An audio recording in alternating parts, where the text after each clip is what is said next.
All right, we are now live, y'all. Welcome to the Not Afraid to Lose Sports Podcast on our 13th episode, y'all. Play a song, get the people some time to get in, and I'll introduce everybody to my guests that I have tonight.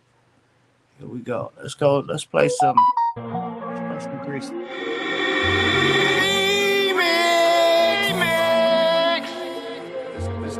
This has its own magic. I'm three-stepping, VIP section. I don't ever work out, but I keep flexing. Money on call, why they keep texting? Tell them just sneeze if they need blessing. Three-step. Now my toes floating cause my feet wet. Three-step. This the remix, this the heat check. One step, two step, three step, stop. Before you step in the octagon and get mocked. Heat monster, I'm an arsonist, starting shit. Spit some gas, throw a match, now the party's lit. Biatch. The roof is on fire, let the motherfucker burn like militia. I'm a 209, permanent fixture in the mixture. I'ma keep your PI urban legend like T.I. You know I keep a doja, I'm a beehive. Get the ball, then I run with it. Get it hot, I'ma take it to the sun with it. Shoot balls, I ain't gotta shoot a gun with it. Cause effort to the pen, that's what come with it. I gig to the right, then I three-step. Stockton, California, that's what we rep. Still on the block, no reject. And we on 1-2, no, we three-step. I'm three-stepping, VIP section. I don't ever work out, but I keep flexing. Money on call, why they keep texting? Tell them just sneeze if they need blessing. Three-step. Now my toes floating cause my feet wet. Three-step. This the remix, this the heat check. One for the homies who be getting to that money. Deuce to them hoes who ain't got nothing for me. Three-step, three-peat like Miami. King of the city 209 when they found me. For my old bitch, my new bitch can't stand me. Fuck the insides and the bitch try to ban me. Three-step in the section like I'm YG. Two sauce and I'm rolling, bitch, I might be. I don't do the one step, I do three steps. I'm just trying to get this money, see a big check. You know I have to do it again like a reset. Hey, I don't do the... All right, I see people rolling in, y'all. Welcome to the 13th episode of the Not Afraid to Lose Local Sports Podcast, y'all. Let's get this intro in so we can get started with this interview today, y'all. Check it out. 5, 4, 3, 2, 1. Say you love me, you don't love me, why you change on me? Keep a on my side, it won't change on me. Shout out, please, that's my brother, he won't fold on me. And if it come down to it, he'll for me. This tricky, seeing how these other niggas move. Gotta keep my head on the swivel, gotta play it smooth. Know I can die anything, so I ain't afraid to lose. I'm knee deep up in this water, gotta stick in.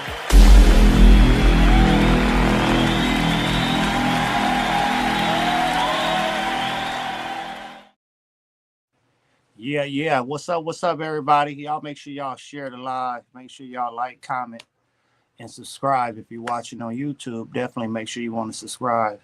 I got a very special guest with me. You want to go ahead and introduce yourself? My name is Angel Hernandez. In the community, I go by Handball Hernandez. Nice. Handball Hernandez. I like that name. Yeah. That name. All right, so we're gonna go ahead and get started, y'all, with this interview. Like I said, make sure y'all share the live, like and subscribe, and put your comments in there. I'll try to get to them if I can. We're gonna take about 30 minutes or so. Get a nice interview. Want to learn a little something about handball to the people that don't really know about handball, like myself. He gonna put us up on a little game, y'all. So y'all make sure y'all check out this interview. All right, first off, can you tell us a little bit about yourself, like where you from and how was your upbringing? So I'm originally from Tracy. I grew up in a neighborhood known as the South Side. There was a handball court in my community, and that's where I learned how to play handball. In my early 20s, I moved here to Stockton, started going to Delta College. Kind of bounced back and forth from Tracy to Stockton, even went to San Diego for about a year. And then eventually I came back here. My wife is from Stockton.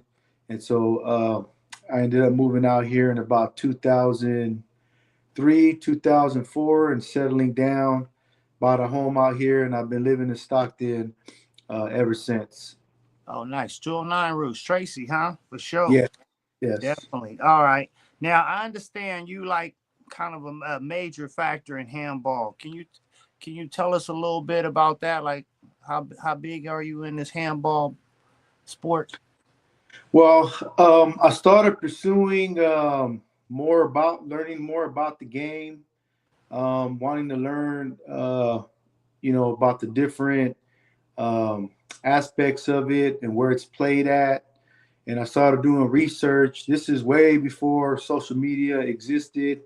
We would have the internet. I would do research online, and I came across a website in Southern California by this gentleman named Luis Gaitan, who was organizing tournaments out there. I had reached out to him, went to a tournament in Tijuana. My brother and I, my brother Jesse, we went all the way to TJ to go play in a tournament. Met him, got to talking to him, and he started telling me about how big it is in Southern California. And so that started expanding my mind. At the same time, I was always organizing tournaments and meeting other people from San Jose, Fresno, Woodland, Sacramento, the Bay Area, and so forth. People come in and to our tournaments, and then we would just network. And then around 2010, this organization came about called World Players of Handball, and they started doing these pro events primarily in Southern California. They would do about 4 or 5 tournaments a year, and then they would have their grand finale in Las Vegas. So once I learned about that, I wanted to make sure that we had representation from Northern California in the world of handball, because I started learning that there was players from New York, the East Coast, and in between that all enjoyed playing handball. And so we started participating in that, going to these tournaments and just networking and meeting people. As I got involved with them, they asked me to be an ambassador for Northern California because I have a knack for organizing and working with people. And so I started doing that and just, have been fortunate to meet all kinds of people, throughout my years of playing and organizing. So now I'm currently a board member of the Northern California Handball Association here in our region. And so when people are looking for places to play or players to play, they'll usually reach out. We have a website that hosts tournaments, has our list of tournaments on there, Okay. and then also contacts from different areas. And I represent our area here, the Tucson area. So you said you started researching handball and stuff like that. So about what age was you then, and what made you want to research and get into handball like that? Was it some kind of brother, cousin that started playing, or what really made you get into wanting to play? Well, I started learning how to play handball when I was 7 years old. My uncle Javi and his friends used to play in the neighborhood in Tracy at McDonald Park, and I would always see them playing. And my father was absent, so my uncle was, my mentor at that time, and he introduced me to the game, gave me my first handball. So it's always been a part of my life since a young age. I always enjoyed football and wanted to be a football player. I was able to play for high school football, and I also did wrestling. So I know what organized sports consists of. And so later on in my teenage years, I kind of gravitated back to playing handball, hanging out with the homies, lifting weights, stuff like that, right? And we would always end up going to the park and playing handball. But I didn't really start competing in tournaments until later on. I got in a lot of trouble during my youth and then even my early adulthood. And I was constantly going to jail.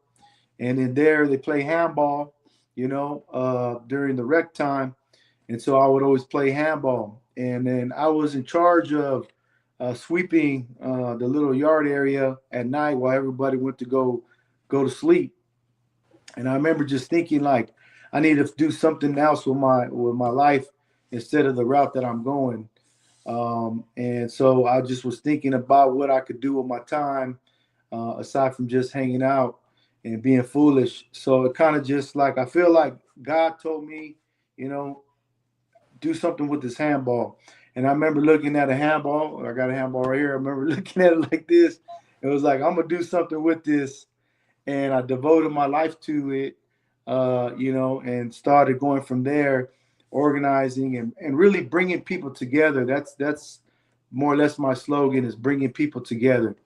And Yeah. so I had success in doing that, and things just got bigger and bigger and bigger.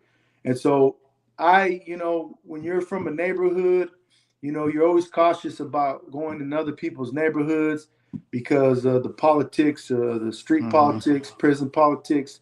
And so I was always cautious about that. But I always knew that, and I had a feeling there was other players from other places, because like when I would go to jail, I would meet people from Stockton, from Lodi, within the 209 area. And I started thinking like, man, I know they got to be playing over here, somewhere over there. So as my curiosity grew, that's when I started doing research and started trying to look up, like, you know, wanted to learn more about this sport, because in our area, and what they kind of call it, like the street game, is this ball, is the big ball, which is the racquetball size, right? We call it the big ball. Then you have this other ball, which is the small ball. It's a lot harder. You can tell the size difference. Oh, okay. I didn't know there was two different handballs. Yeah. So this one here is pro. You have a pro circuit. This one requires you using gloves. So that way, if your hands get wet, it doesn't affect the ball, because it can make it bounce and move differently. And then you have to wear goggles to protect your eyes, because this ball right here could hurt you pretty bad. So I grew up playing the big ball, and so I was always curious to learn more about it. This guy named Paul, he's from Stockton out here. Paul Delau. He used to stop by in Tracy and visit my brother and I at the park, and he introduced us to small ball and told us about small ball. And so, that was like a seed planted. And so I knew about small ball. I just was never playing it. I'm actually playing it a lot more now these days, and competing in tournaments and winning them in small ball, because I've kind of grown in love with it. And say the past maybe about like past 7-8 years, right? Yeah. But I grew up playing the big ball, and I've competed in a lot of tournaments, organized a lot of tournaments around the big ball. So that's kind of just how my curiosity grew, is just, that seed that was planted, I knew that there had to be more to this. And as I started researching, I started learning that there's other people playing it in different places. Yeah. And you mentioned playing it in jail. Did handball, because I know it's real big in the Hispanic community, did handball originate from jail or prison? No. So that's a misconception. And that's one of the things that I've always spoken about in defense of it, because I did a lot of research, because as I started promoting handball, some people would kind of look at us like sideways, or kind of like, like it's a ghetto sport, it's a street sport, like there's no skill to it. But if you've ever given handball a try, it's not an easy game. I mean, it's a simple game, because all you need is a ball and a court, on the ball. But you don't need a lot of equipment, but it's not very easy to play. It takes skill. You have to be able to have eye-hand coordination, be able to return the ball, and then as you get more skilled in it, then you can start doing, other things with it, moving it, killing it, which is like an ace, and so forth. So, that's one of the things people used to say, oh, that's a prison game. It's a prison game. So in doing my research, I learned that actually it's not a prison game. Even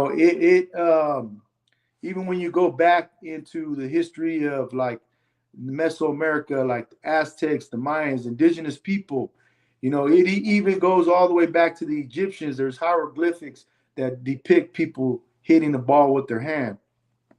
And so there are different theories on how this game was invented and developed. The United States Handball Association, they credit the Irish for bringing the game from Ireland to the United States. So and the it first, was a white sport? well, So I want to finish, right? That's Okay. their theory. That's their theory. So is that they brought it to the United States, and the first known establishment for handball is in San Francisco in the United States. However, I have a different belief because nowadays you see a lot of Mexican people playing it. If you go to Mexico, like in the Zacatecas, they're actually playing with the dang near like a softball, a big harder ball. They're using like work gloves. The court is like compacted dirt, and then they got a wall, and it's a trip. But they've been doing that for ever. You know what I mean? Mm-hmm. And the other thing, in because when I was going to school at Delta, I've always been intrigued by ethnic studies, Chicano studies. I actually went to San Francisco State for a little bit too, and I was studying ethnic studies. So I did a lot of learning. And, rubber comes from the rubber trees, which come from Mesoamerica, which is the West Coast. So, our people are the ones that invented rubber. So don't you think if we invented rubber, we're just gonna be throwing it around, messing with it, playing with it eventually, you know? Yeah. So it makes sense to me that I feel like we invented it.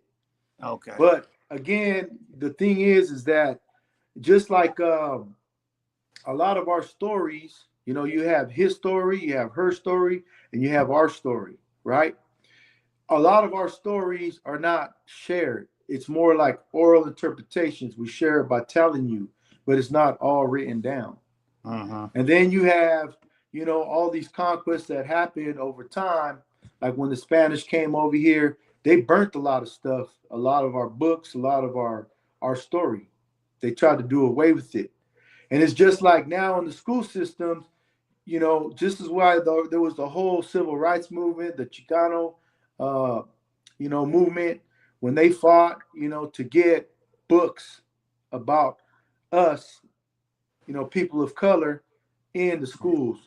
So that way they can learn about themselves as well, Yeah. because you're constantly reading these books and you're like, well, where do I fit in?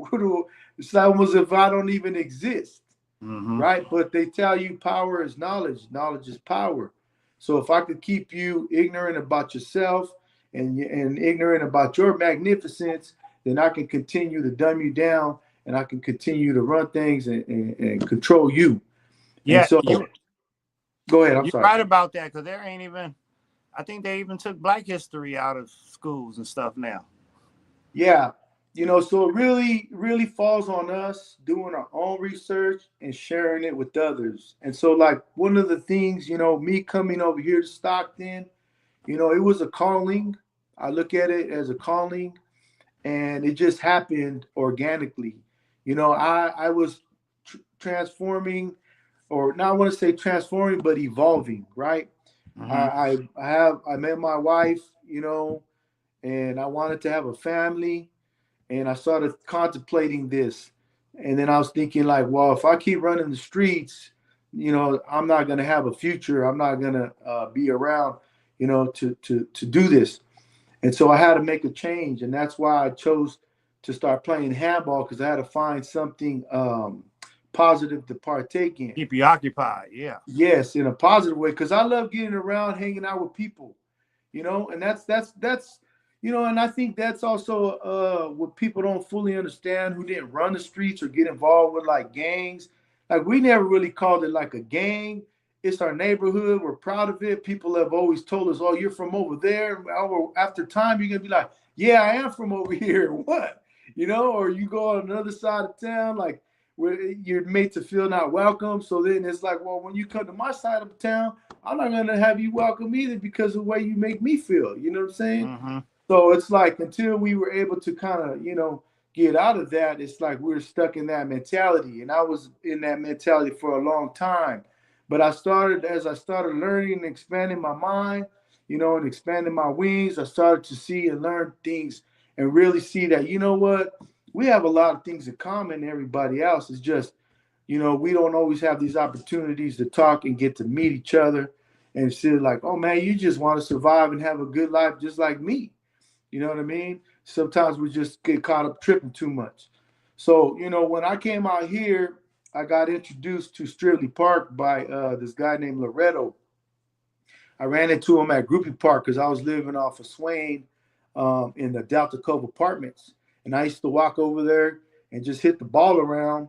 And he was there one day throwing a football with his godson.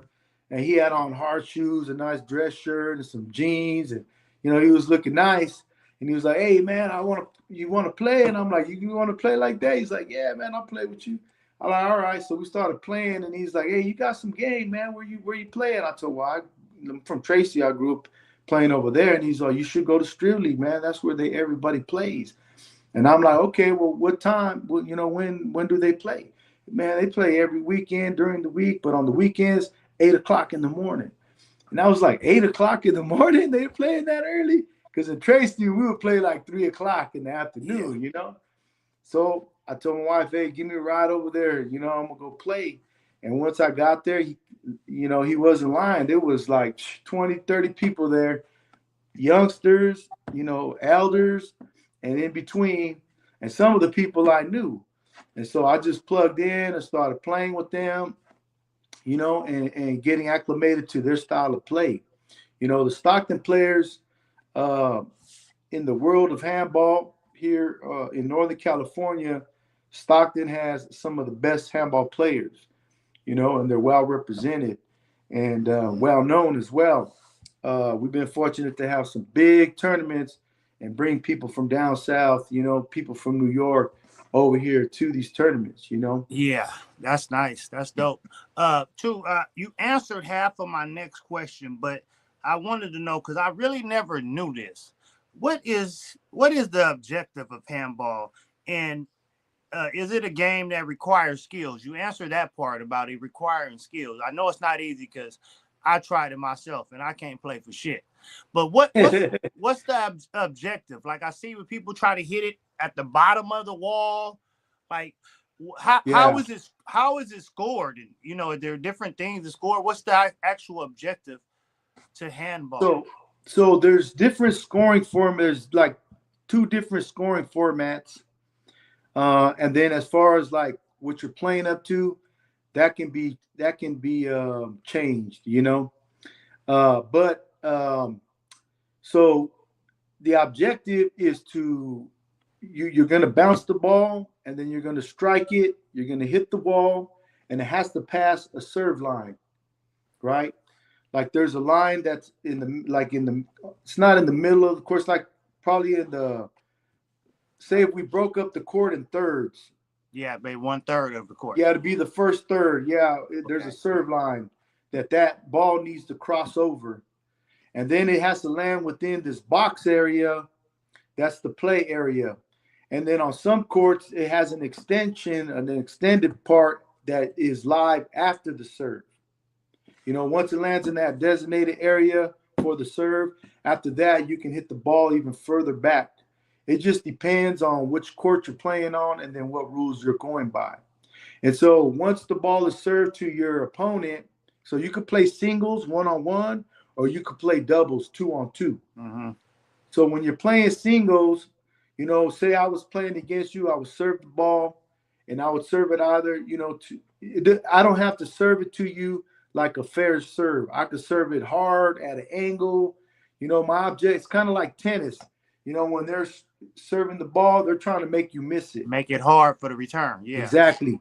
So then when you return it, then we start engaging in what they call a volley or a rally. Some people call it rally, some people call it volley.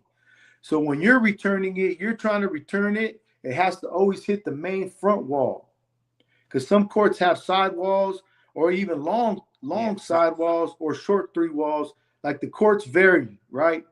Here in Stockton, we have courts with small little corners, and they didn't really have a name. So as we started meeting people and talking to them about our game, I would always have to show them a picture.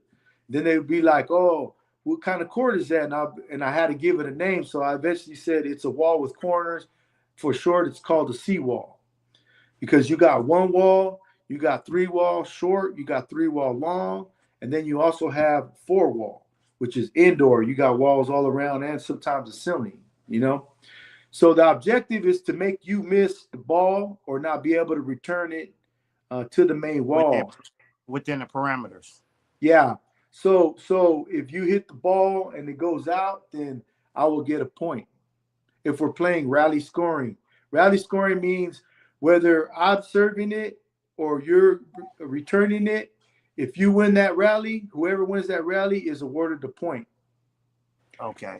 Point on serve is when I'm serving it, I got to win that rally to get a point. To get a If point. I lose that rally and you win it, then you just gain the serve. You don't score you a don't point. get the point. Okay. Yeah. Kind of like volleyball in a sense. So what is the Yeah. sidewalls? What is the sidewalls for? Can in any time can you hit the sidewall? Can you hit Yeah. the sidewall at any point of time?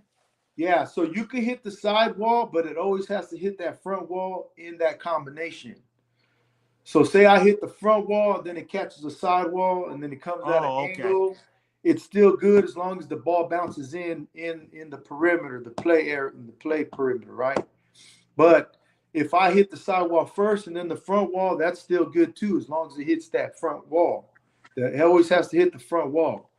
If it doesn't hit the front wall, is that like a skill or advantage if you can be able to do that? Because it throws your timing off a little bit, you would think. Yeah. Don't you for the returner? Yeah, most definitely. And then, it helps to be able to play like ambidextrous with both hands. Some people feel only comfortable striking it with their dominant hand. Yeah. But if the ball comes to your left, I've always taught myself to pivot like this and return it with my left. Whereas some people will back all the way up just to hit it with the right, but they're giving up a lot of the court. It's kind of like in basketball, and I always talk to my son's a basketball player, and I'm always telling them when you're driving the ball, say you're going down and you're on the left side before scoring, what do you call it? The layup? Yeah, you're doing a layup and you're going on the left side, right? And your opponent is there in the middle, on your right side. I'll tell them switch your hands so you can use your body. Yeah, make it harder. Yeah. Whereas some people just go straight up and they end up getting blocked. Yeah. So it's the same in handball as you want to use that leverage. But everybody can't hit it that good with their least dominant hand, right? Yeah, it takes practice. Practice. Definitely. Yeah. Like basketball, you can't go left if you don't know how to use your left hand. Even like dribbling, right? Yeah. If they're coming at you, because trust, I listen to the coaches. They say drive him left, because he's weak with his left. Because they want to attack your weakness. It's the same thing in handball. It's about strategy, using your body, and being able to control the ball and put it in places. Even some people like to hit it hard, where it comes back at their opponent very hard and they're not ready for it. Or some people like myself, I like to just drop it in real lightly to where, they can't go get it because they're kind of standing back. So I kind of always look at the open spaces. Soft, little peek, got you. Yep, exactly. Bam, you know what I mean? So it's just different strategies. Can you ever, does it, after it hit the wall, can you return it before it bounces? Yes. You can return it before it bounces. All right, it's a lot of rules and regulations. So I know you explained some about all the tournaments everywhere. For those that don't know, can you tell us how big of a sport is handball, and are there paid handball players? Yeah, there are some people who've been fortunate to get endorsement. Like on the East Coast, Timbo Gonzalez is one of the players that comes to mind. He's was sponsored by Red Bull, has even done, I think, a commercial with, I want to say, either Nike or Adidas, one of those. There was even, I think, one player from out there, Nazir, who they did a billboard on, a shoe company. So in New York, one ball, big ball is very popular because years ago, this is from what I was told by one of the New Yorkers, is that there was a handball player who was a mayor, and that he mandated that every park, every school has handball courts. So it's like handball courts are all over the place, but they play one wall. They don't have no side walls. And then in that variation of the game is a little different. You can actually block. Like I can hit the ball right to myself and not move. the person has to go around me. I can block them out. But, you want to hit it low so it's not going to hit you, because if the ball hits you before it bounces twice, then that's a burn, and that goes in favor of your opponent. Because once the ball bounces twice, just like in tennis, it's no good anymore. No good. That play's dead. Yeah. Oh, okay. Nice. So there is a pro circuit, World Players of Handball. They put on these pro circuits. They call it the Race for 8. They tour the United States, 8 different locations, and they give out cash prizes. And I'm sure y'all be betting sometime, don't y'all? Oh yeah, like we're gonna have a tournament this weekend at Van Buskirk Park. It's in collaboration with Sangre Car Club. They reached out to us a couple of years ago. This will be the 3rd year we're doing it together. They do their car show community event, and then we are hosting the handball tournament there, and we're giving out cash prizes for 1st, 2nd, and 3rd, and then they're sponsoring the trophies. They got some 6-foot trophies that they're going to be giving out, so it's pretty cool. But yeah, it varies. I've always tried to do, keeping in mind not everybody has money. I've done free tournaments. I do free youth tournaments. I started doing that again the past 3 years. We've done this tournament called the Young Jaguars. We always do in October, and we do it for the youth because, again, we're wanting to keep the game alive. And a lot of the kids that I started out with doing tournaments with are already like in their late 20s, early 30s. And so we realized we need to go back and start getting some of these youngsters, interested in the game and promoting it. So one of the things I was doing was getting people to donate money. And then we were giving out cash prizes to the kids. One year we gave out 1st 100, 2nd 75, and 3rd 50. You see the kids smile when they're like, "I'm winning $50." So they're like, "Yeah, man," because we're gonna use it as a tool, And hey, man, you can buy you some clothes or whatever you need. You know what I'm saying? So come play some handball. So we try to do that to help promote the game and use it, as a tool. But we do give out cash prizes. And, of course, you got people who are going to bet on the side and stuff like that. That's kind of comes with it. You know what I mean? Yeah, definitely. So how many tournaments have you won to say about? I won a lot. Most recently, I've been playing the small ball. And I won the doubles 40s, and I won the doubles A's.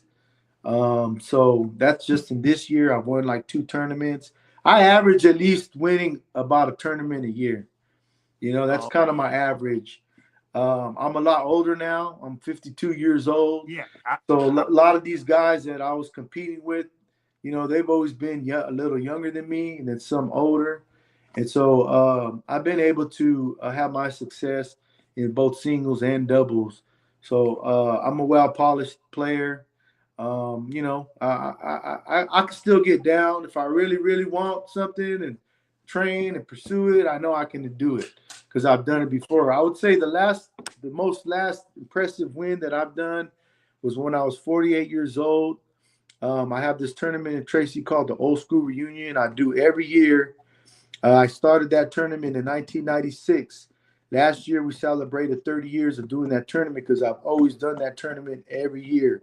That's the first tournament I ever done, and I've always done that tournament. And so a couple years ago, I competed in the open singles because I made it to the finals in the open doubles with this youngster, David Sanchez, who we call Little Phenom. So I'm going to tell you a little bit about Little Phenom because Little Phenom, his father, he already passed away. David Sanchez, a good friend of mine, right? He got his son into handball, but he pushed him into the small ball. And he would take him all over the place competing. And he won numerous national titles in 3-wall, 4-wall, 1-wall as a youth. So he won a whole lot of titles, right? So anyways, he and I were playing together in the doubles, and we made it to the finals, and we lost against the Chavez brothers by 1 point. And we were so close to winning, and I've never won that tournament in doubles, never. So it's something that has always escaped me, and I've been so close to winning it. You know, the ones that have won it the most are these two players, Meta Rodriguez and Miguel Ochoa. So it's Meta and Magic. They've won it the most. That is probably our best doubles team in Northern California. They got the most titles and have won the most. You know, when people come over here, they already know that's the team to beat. You know, so where would you say you rank now in Northern California? Well, at one time I would say I was in the top 5, top 10. You know, but nowadays, like I said, I'm a lot older now. Yeah, I got a bad hit. I don't move as fluid as I used to. But I would say maybe, well, I would say like this, is that I was recently asking a lot of our players, you know, who would be your top 10 players of all time in the time that you've been playing? I've been asking some of the old and some of the young, you know, and getting a consensus. And I would say that I'm on the list on quite a few of theirs. On quite a few. So with all you done, all the tournaments you didn't gave, all the tournaments you didn't won, you kind of like legendary status.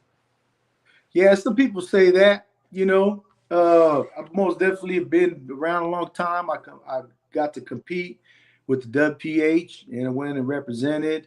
You know, the drawback with that was that we're always playing on a 3-wall court, which we don't really have over here. The only ones we have is at Chavez High School, and we have limited access to that because it's on school campus, you know, and they would run us out sometimes. So our courts aren't the same as theirs, and we had to learn over time how to adjust to those. But, you know, I was fortunate to compete. And in Northern California, we started this tournament called the BMF, which is the Bad Mother Effer, right? We started that in 2013 in San Jose. And I went and I won that first one, you know, and was all out of all Northern California. And there's only so many people that put your name, you know, we put the names on the trophy. And so my name's on there first, and then you got other people. And since we've had that tournament, there's been like maybe, you know, 5 of us from that, you know, play from Stockton that have won it. The majority's been from Stockton. Yeah. And you also throw you collaborate with Trey Day, right? With Kim, and when she do the Trey Day, you have the tournament there, right? I think y'all was there one year. I think that first year. Yes.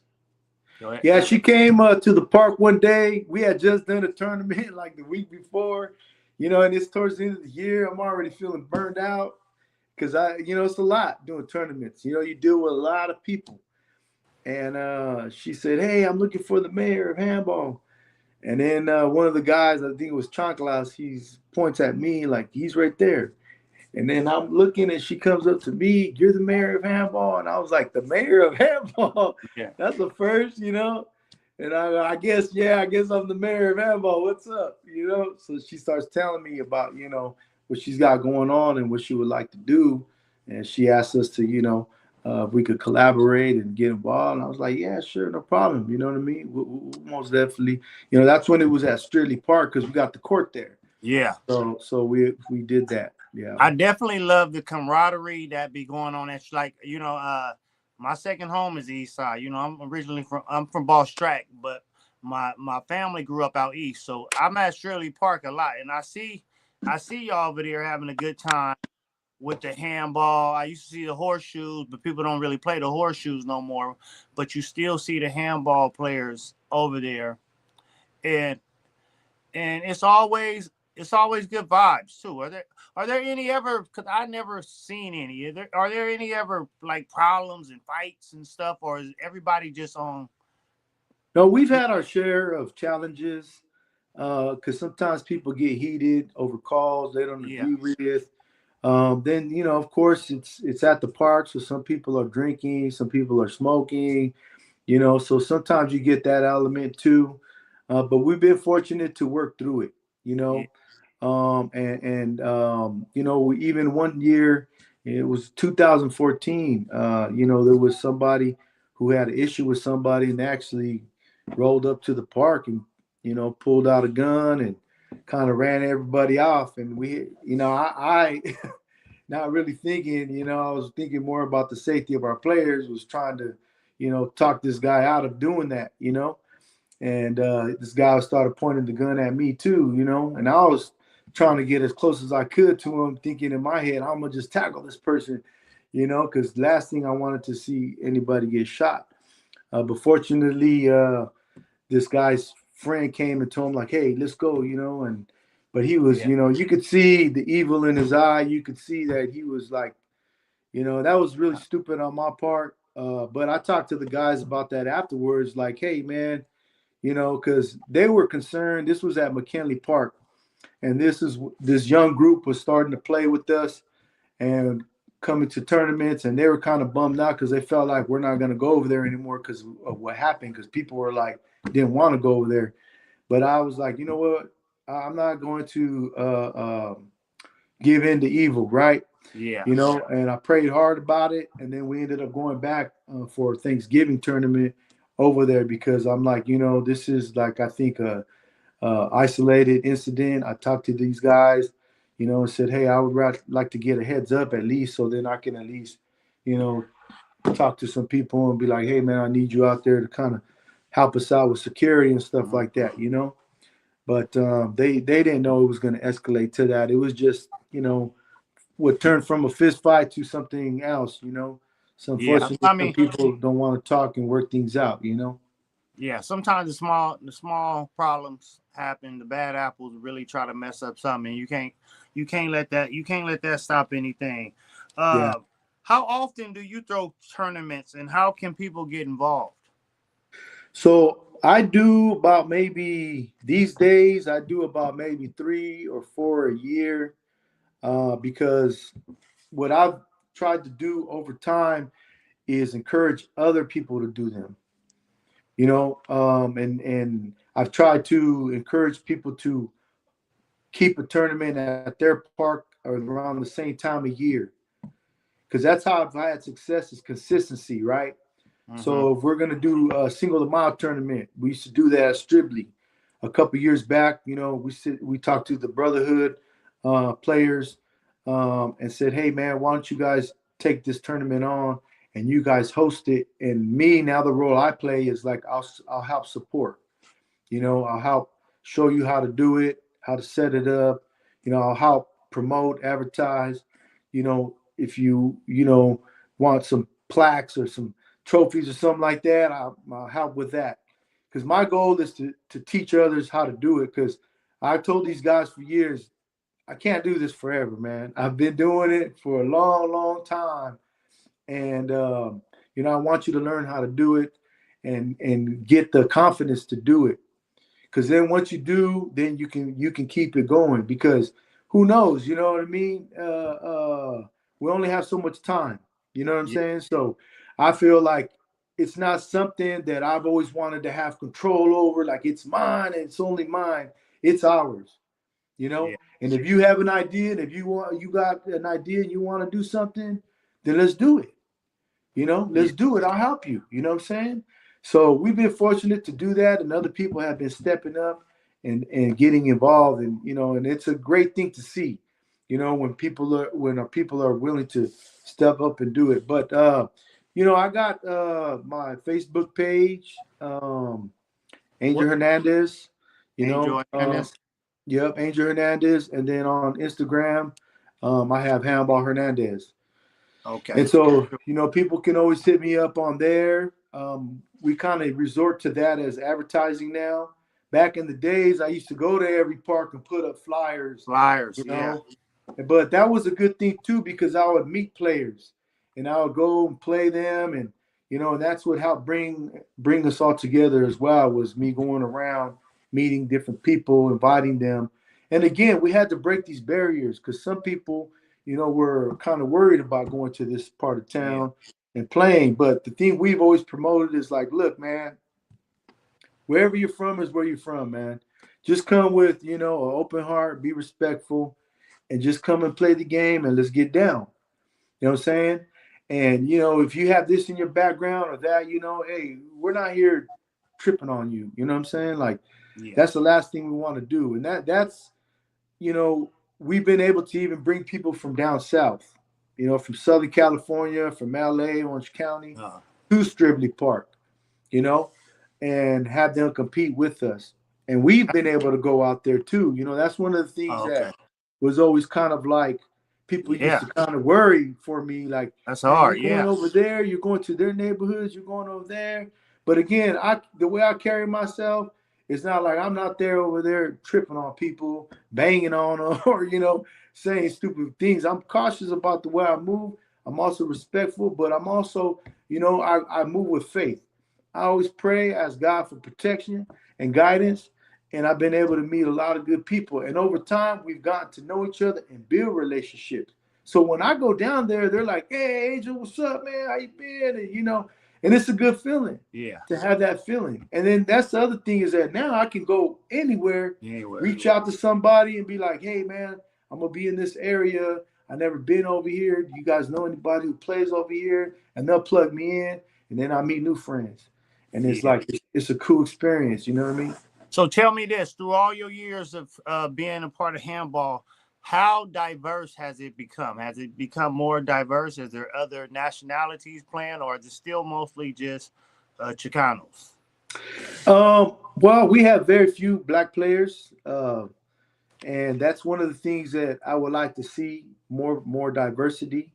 You have a few white players, even some Cambodians or Asians. Mm-hmm. Sometimes will play, but again, like there's people from Lewis Park that sometimes when I would go over there, I see them playing, but they wouldn't come all the time, But I was like, hey man, just come, And then sometimes they would, and that's always nice to see. That's the one thing that I've always loved about Stockton is its diversity. Yeah, You see yeah, people of color here in professional positions, and there's just this diversity here that is just great. And so we're always open to sharing the game with others and encouraging other people to play.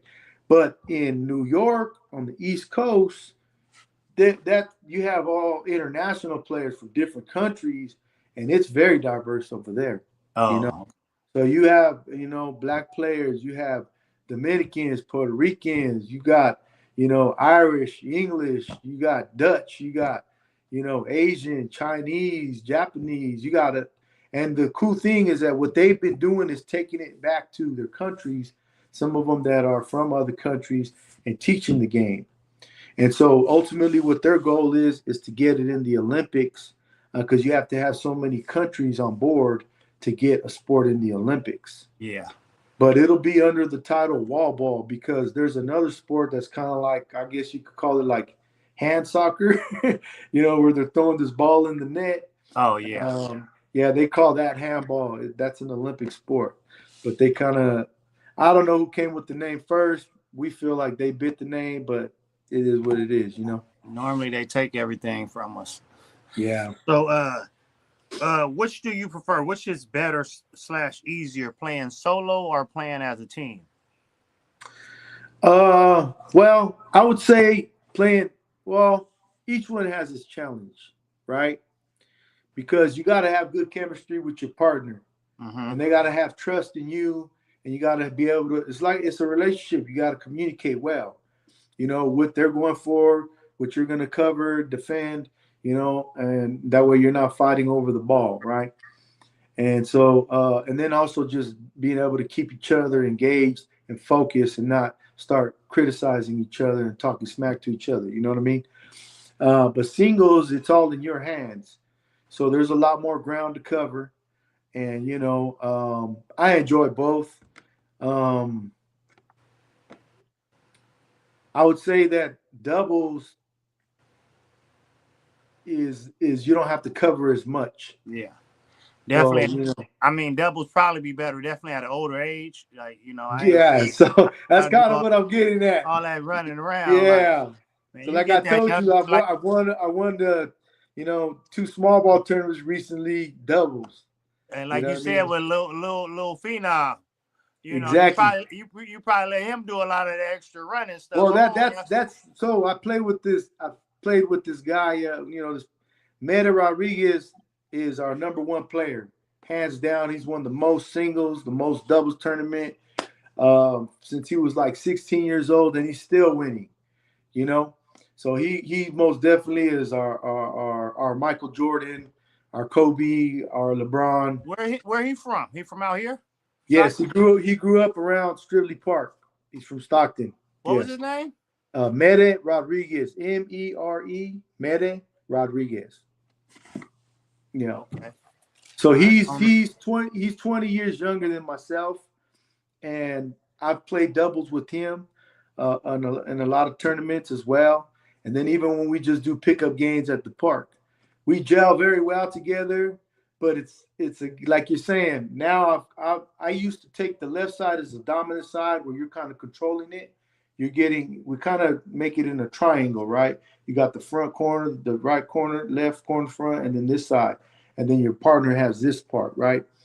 And that's the dominant side. He does the serving, and then on the right, you're kind of the backup. Well, these days I play more the backup now, but I used to always be on that left side, running it. Nowadays, I play the right, unless I'm playing with a youngster. I got another youngster named Kid Boxer. His name is Joel Sandoval. We call him Kid Boxer because he actually boxes too. He trains at the gym over there at McKinley Park. He started coming around playing the past 3 years. Anyways, I took this youngster to Tucson, Arizona in December for the four-wall nationals, the junior nationals, and he won a 17 and under singles division. So Stockton has a national four-wall handball champion, the big ball. Currently, he's the current champion right now. So they're going to be they moved the nationals to summer. Now it's going to be next week, but we're not able to go. And I'm a little bit bummed out about that because we have another commitment. One of our players, his name is Arnoldo Sanchez, also known as the Sapo King. He recently passed away at a tournament in San Jose. And so we just had a fundraiser tournament this past weekend at Van Busker Park, and it was a great turnout. A lot of people showed up, from Fresno, some San Jose, Sacramento, and different parts of Stockton. And we had 64 players, 32 teams. And so it was a fundraiser to be able to give to the family. And those are the things that we do because, again, we're very community oriented. You know what I'm saying? And so we're going to be also having this tournament this Sunday at the same location, Yeah. Well, I send my condolences to him, his family, man, and you guys in the handball community. Thank you. Appreciate that. Too. So if there was somebody that was to see this, that was thinking about getting in handball, what type of message would you give them? Like to encourage them, or let them know how it is. What would you say to this young man that may see this and he's been thinking about getting into handball? He may not be that good. What would you tell him? Well, I would say that like anything that you put time and energy into, you're going to get better. So it's most definitely going to challenge you. It's great cardio. It's great to relieve stress. So professionally, I'm a mental health specialist. I work for San Joaquin County Behavioral Health. I've been working in that field for about 11 years. And on California?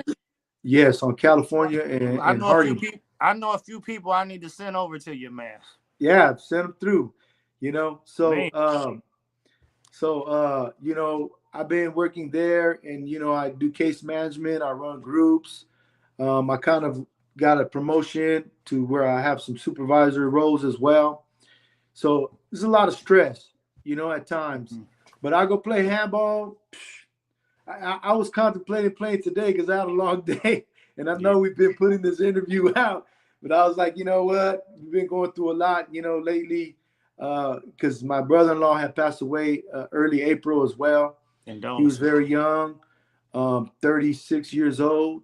He owned a barbershop. His name is Eddie Gomez, 7th Avenue, right there on Pacific Avenue. Health has a lot to do with it. So Yeah. this is a way of keeping yourself healthy. It's a stress reliever. Also, it has that community and that social aspect. So like when I first went to Stridley Park, that's one of the things that attracted me is that there was all these. It's like a social club, except we don't have like an actual building. But we're there talking to older guys, younger guys, sharing stories, sharing knowledge with each other, sharing tips. You know what I mean? And so I would just say that it's a great sport to play. It's a lifelong sport. Now that I play small ball, I go to these tournaments and I see 80-year-old guys still playing. I met one guy, he was 90 years old and he still plays handball. And now he doesn't play he don't play the big ball. He plays the small ball, which is a lot harder game to play because this ball is heavier and it's harder. Harder. So Yeah. it takes more to it. But it's a lifelong sport. So, it's something you can enjoy playing. I've enjoyed it. I've met so many people doing it. I've been able to travel all over the place. I've gone to New York, I've gone to Florida, I've gone to Ohio, I've gone to Tucson, Arizona. I've been to Mako, TJ. I've been to Portland, Oregon. Been all kinds of places. All from playing handball. That's Yep, I playing didn't handball. I didn't know it was like that. I know it was a travel Yeah, sport. And I just thought it was just like a neighborhood. And you go in the neighborhood, y'all got the wall. I didn't know it was big as it is. Like I said, man, I wanted to do a little research on it, but I ran out of time. But I said no, I'll be able to ask you and get some information from you on it yeah, because I was like, man, I was like, I don't know much about handball. I don't really know how I'm gonna run this yeah, interview. I said, all right, let's just make it informational to the people yeah. that don't know, like myself. And so that was the angle that I took with this interview today. But I appreciate your time, man. It's almost an hour. Man, too. I'm sure I'll be seeing you around. Definitely if you if you won't be at the trade day. Uh, I'm too old to get out there and play because you talking about your back, man. My back be killing me, and I'm 40. I'm 44, and I can't do all that running around and moving.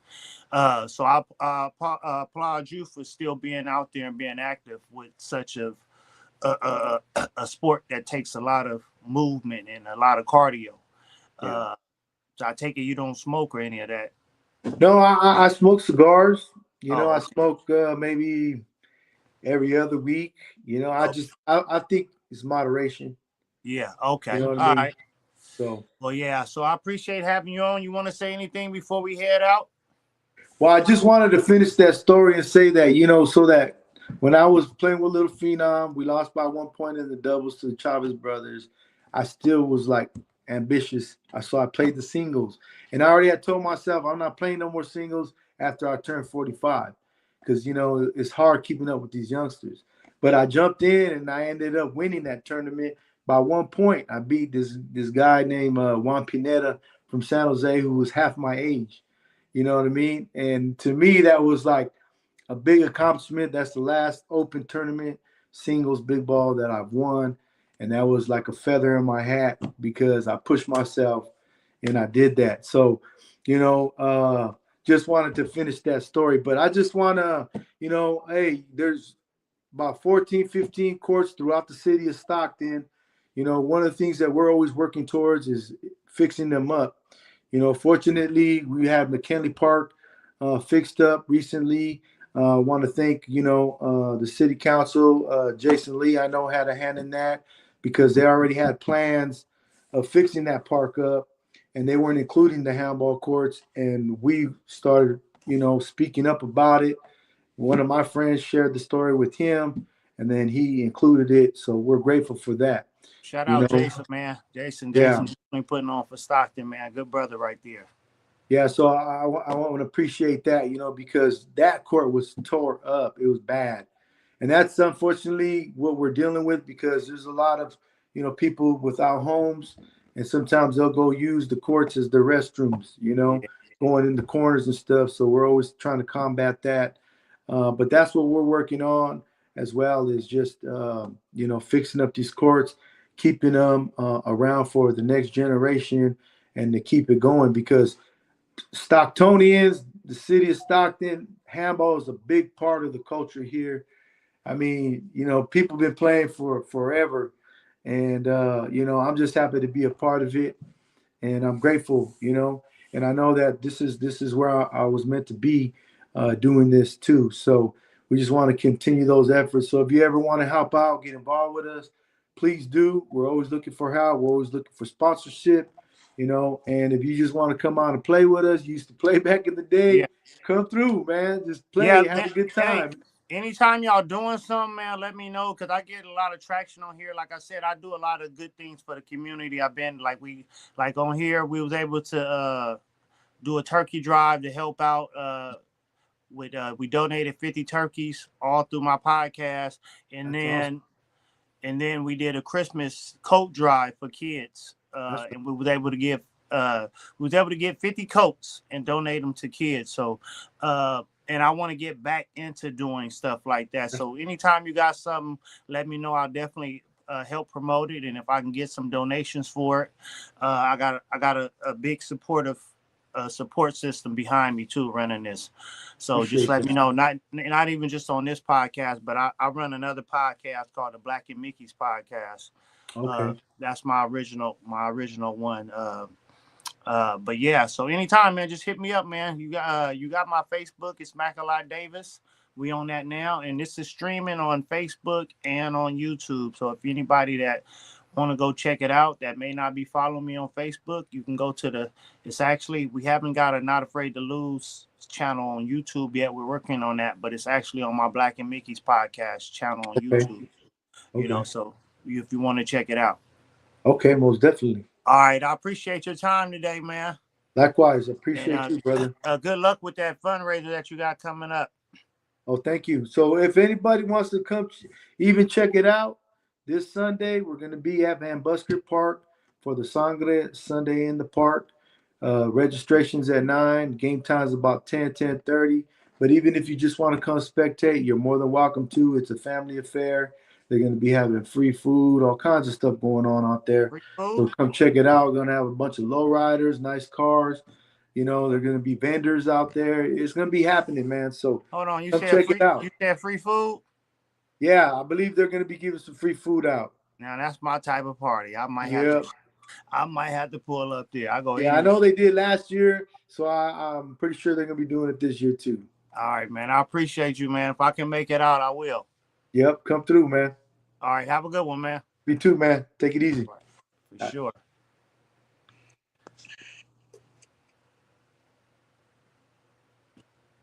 All right, y'all. That concludes episode number 13 of the Not Afraid to Lose Sports Podcast, y'all. We had a very special guest, Handball Hernandez, y'all, schooling us on the sport of handball.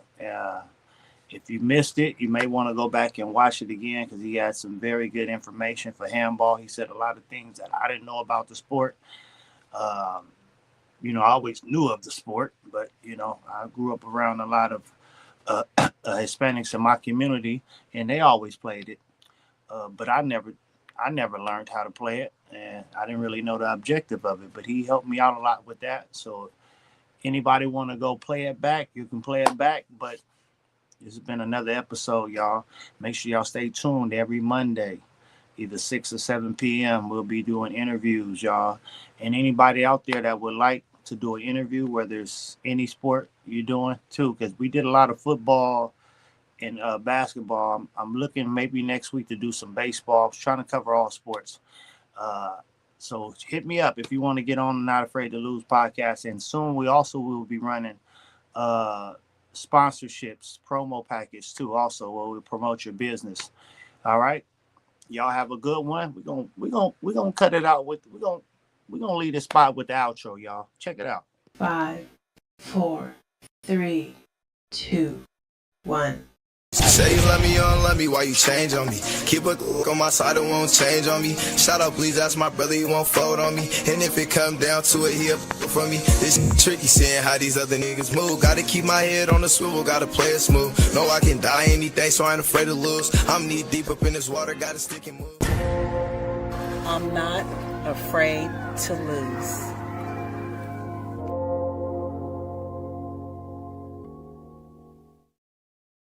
All right, y'all. That's been my time.